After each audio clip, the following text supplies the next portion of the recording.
Da da da da da da da da da. Well, hey, all you cool cats and kittens. It's me, Mr. Christopher. Mistopher Christopher to my friends.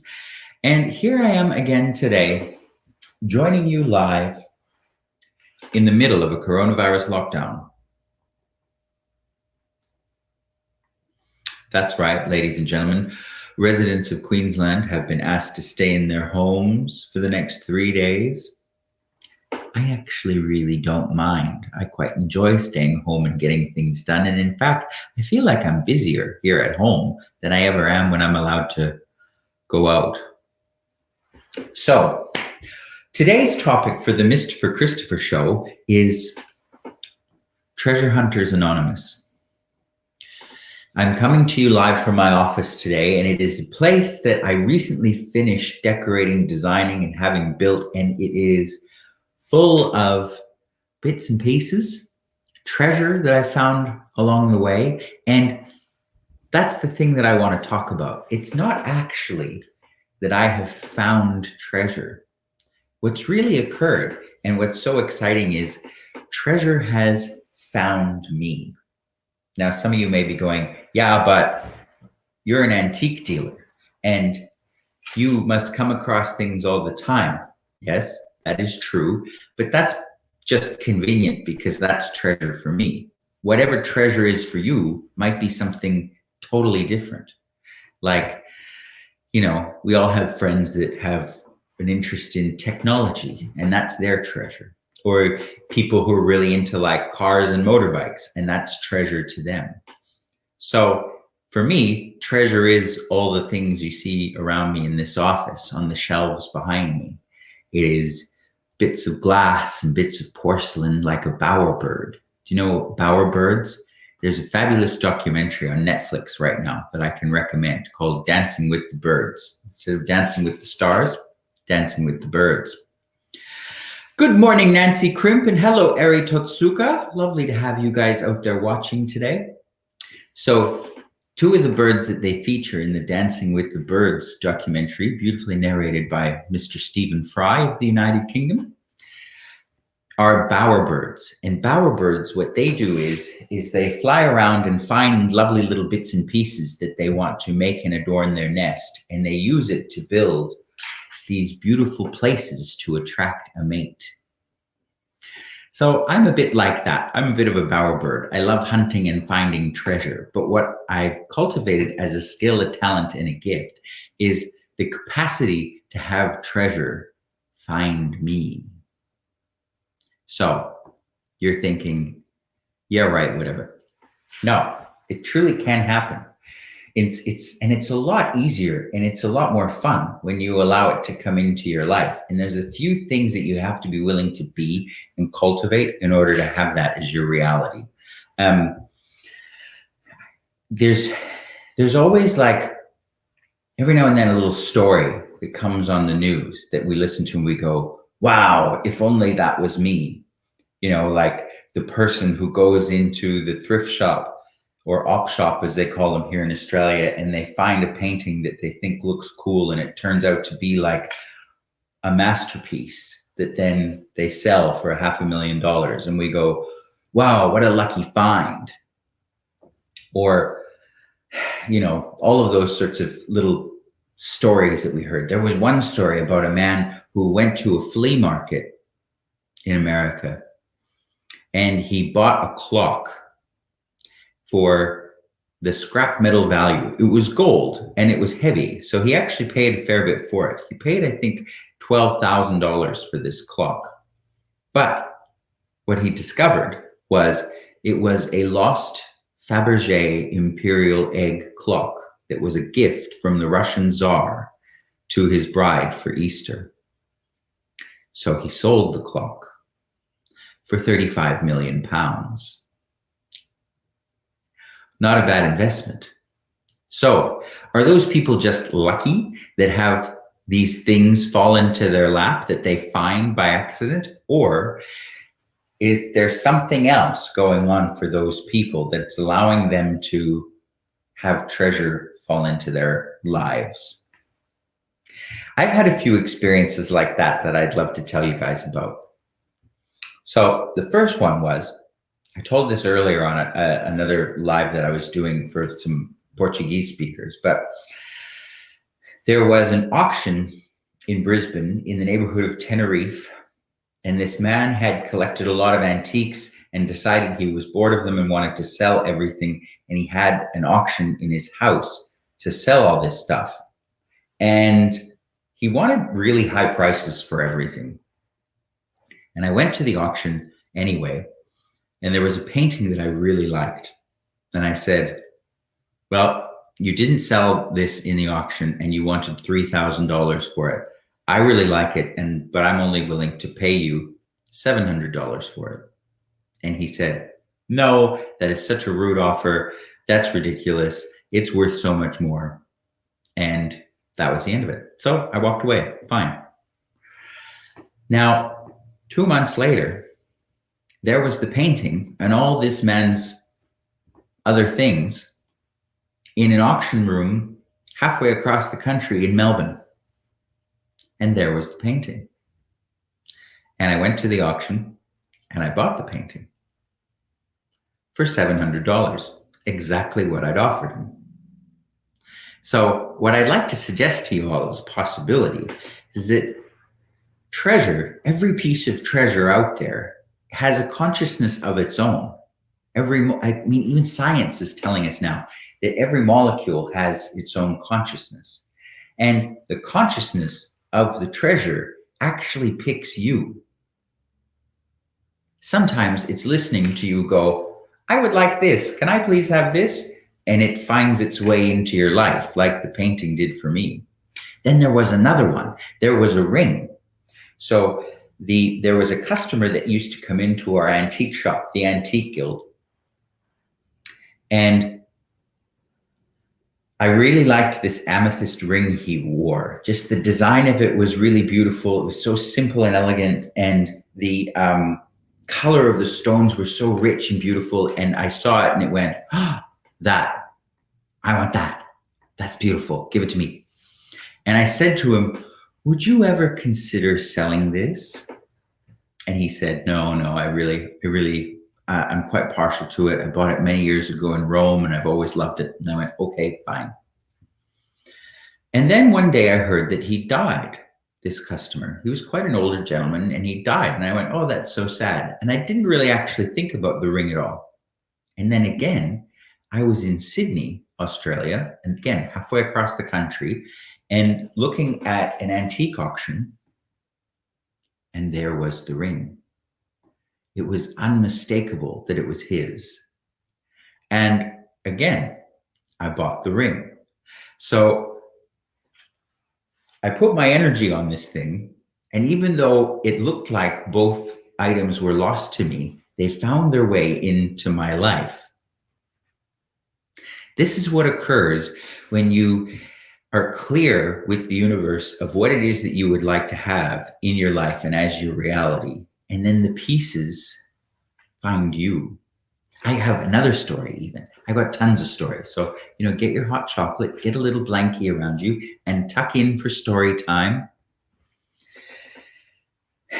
Kiki says, what fascinating stories. How did you know how much you wanted to offer exactly? So here's what I do. Again, acknowledging that everything in the world, every piece of treasure, every molecule has consciousness. I look at it and I go, how much would I pay for that? And then I also go, how much am I going to have to pay to get you? Okay, fine. When you ask those questions, you actually get some information and awareness. The other thing you can do if you're dealing with a dealer or someone selling something, you can ask in your head, truth. Because if you ask truth first, you'll get a lot clearer answer. Ask truth and say, what are in your head? What are they willing to take for this? And go with that. And if they say no to your offer, just leave it.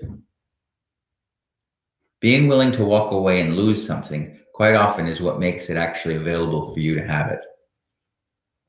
So,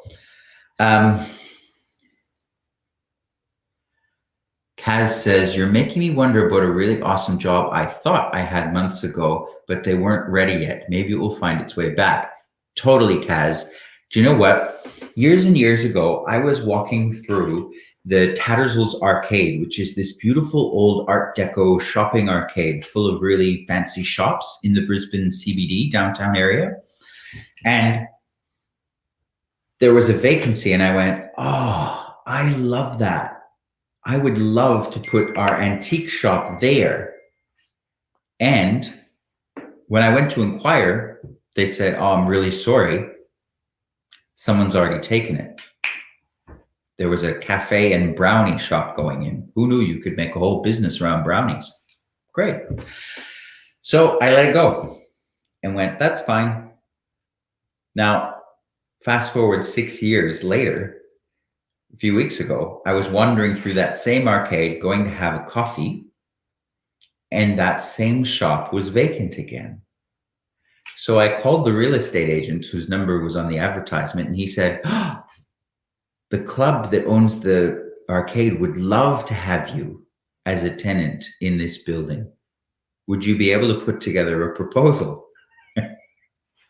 Yes. And we got it. We got the tenancy, and we're moving our antique shop into that arcade, into the spot that I saw that I was like, that 6 years ago. So please, for everyone out there listening, what if everything you think you've lost of any kind of treasure, be it a physical thing, a job, a person, what if it's not actually lost? And what if it can come back to you in ways that you don't realize? But the thing that you've got to get clear on, the thing that I want to offer you as some advice is,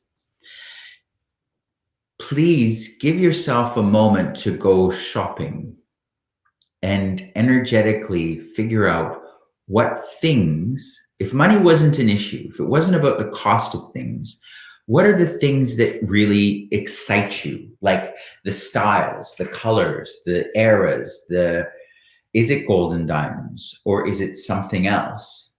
And once you're clear on what it is that you'd actually like to have, asking for them and the universe delivering them is so much easier. I'm going to show you another example. It's just on the shelf here. You know, we're in this age of selfies, but these days what people are doing an awful lot too is they're taking shelfies where they show you what's on their shelf. So I want to show you what's on this shelf, because this has an interesting story as well.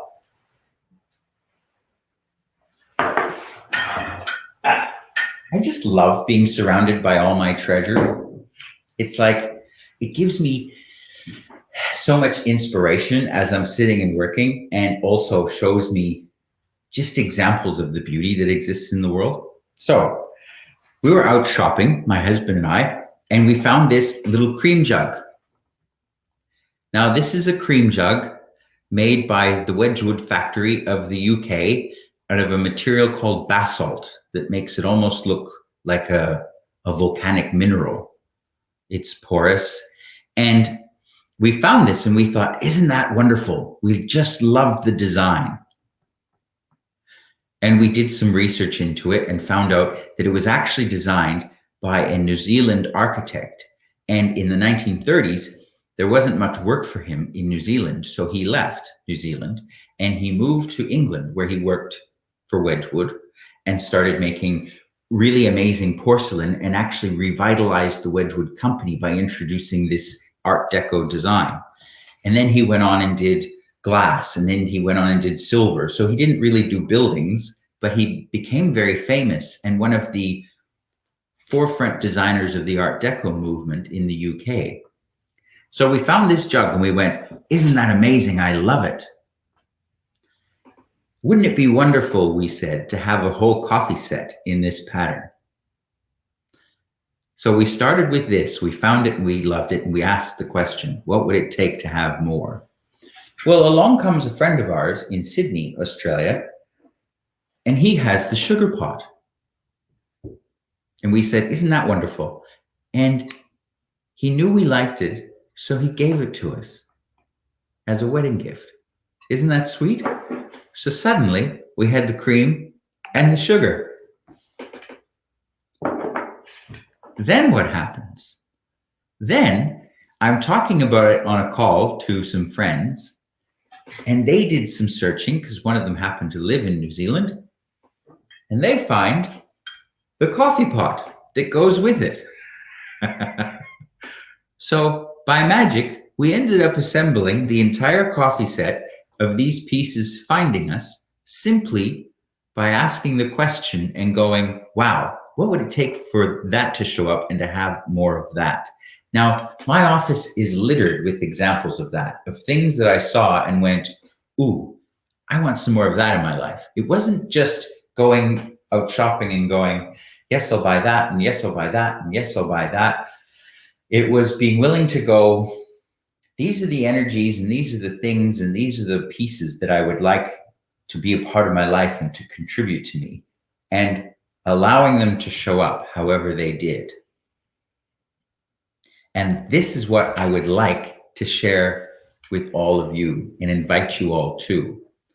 Now, I am having a series about this starting this Saturday. It's a series of things called energy pulls. And if you don't know what those are, it's basically identifying an energy that you would like and pulling it into your life. And we do them in little 20-minute segments. We do 20 minutes a day for 5 days, all on this topic. This one is all about attracting treasure into your life.